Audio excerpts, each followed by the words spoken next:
महाराष्ट्रातील निवडणुका जशा जशा जवळ येऊ लागल्या आहेत तसं तसं राजकीय वातावरण तापत चाललं आहे। महाराष्ट्राच्या राजकारणामध्ये आतापर्यंत पक्षीय फोडाफोडी असं राजकारण पाहायला मिळत होतं, पण आता रस्त्यावरती फोडाफोडी बघायला मिळत आहे।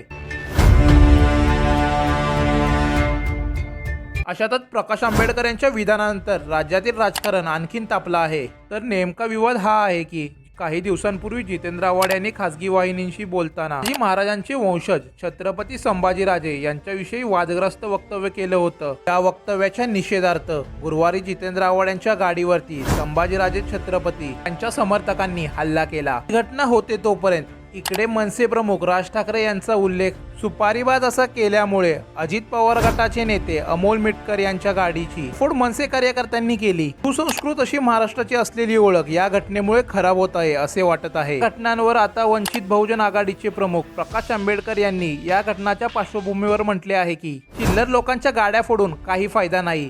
त्यांना गाड्या फोडायच्या असतील तर शरद पवार, देवेंद्र फडणवीस, उद्धव ठाकरे यांसारख्या मोठ्या नेत्यांच्या गाड्या फोडा।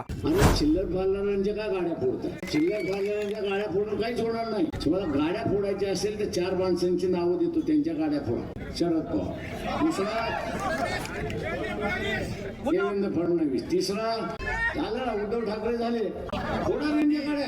आंबेडकर यांच्या विधानानंतर राज्यातील राजकारण आणखीन तापलेलं आहे। या विधानांचे परिणाम कसे उमटतात हे पाहण्याचे महत्त्वाचे ठरणार आहे। पूर्ण घटनेतून एक गोष्ट स्पष्ट होत आहे की राज्यातील राजकारण आता अधिकच संवेदनशील आणि संघर्षमय होत चाललेलं आहे। सर्व पक्षांच्या नेत्यांनी शांततेचा मार्ग स्वीकारतो हवा आहे।